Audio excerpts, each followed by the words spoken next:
Hello সুপ্রিয় শিক্ষার্থীরা, আসসালামু আলাইকুম। আশা করি সবাই ভালো আছো। তো এ পর্বে আমরা আলোচনা করব ষষ্ঠ শ্রেণীর বিজ্ঞান অনুশীলন বইয়ের 127 নং পৃষ্ঠার একটি সংস্করণ নিয়ে, এবং অধ্যায়ের নাম হচ্ছে দেহগড়ির কলকবজা।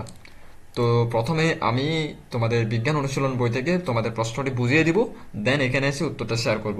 বাই দ্য ওয়ে, তোমাদের সবাইকে অনুরোধ করবো ভিডিওটি না টেনে দেখার জন্য, ভিডিওটি বোঝার জন্য, কারণ এটা বিজ্ঞান বই, কিছুটা কঠিন, মানে বাংলা বই থেকে লাইনগুলো বোঝার দরকার আছে, রিডিংগুলো বোঝার দরকার আছে। সো অনুরোধ করো প্রশ্নটা বুঝে দেন উত্তরটা বোঝার চেষ্টা করো।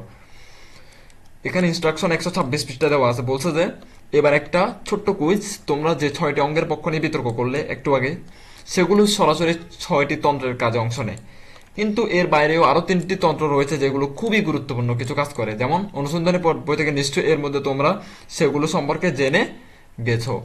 পরের পৃষ্ঠা চক ওই 3টি তন্ত্রের নাম লিখে এদের কাজকে তাই একদম অল্প কথায় নিজের ভাষায় 2-3 লাইনে টুকে রাখো।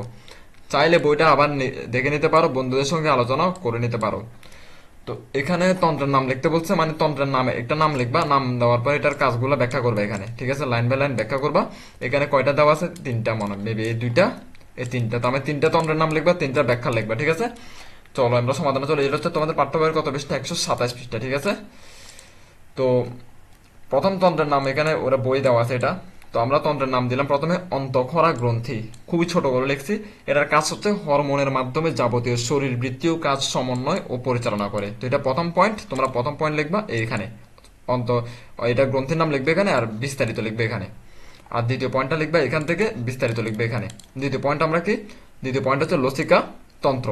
কাজ কি? শরীরের ক্ষতি করতে পারে এমন রোগ জীবাণুগুলোর বিরুদ্ধে লড়াই করে শরীরকে রক্ষা করে। আমাদের শরীরে কিন্তু অনেক রোগ জীবাণুর, মানে ক্ষতি করে এমন রোগ জীবাণু আছে, তো এগুলোর বিরুদ্ধে লড়াই করে হচ্ছে লসিকা তন্ত্র, ঠিক আছে? নাম্বার 3 হচ্ছে পেশিতন্ত্র। পেশির ব্যবহার করে শরীরের বিভিন্ন অঙ্গের সঞ্চালন ঘটে। এটা হচ্ছে পেশিতন্ত্রের কাজ, সিম্পল। তো এই আজকের ভিডিও এতটুকু পর্যন্ত। তোমাদের সাথে আমার কথা হবে পরবর্তী ভিডিওতে। ধন্যবাদ সবাইকে।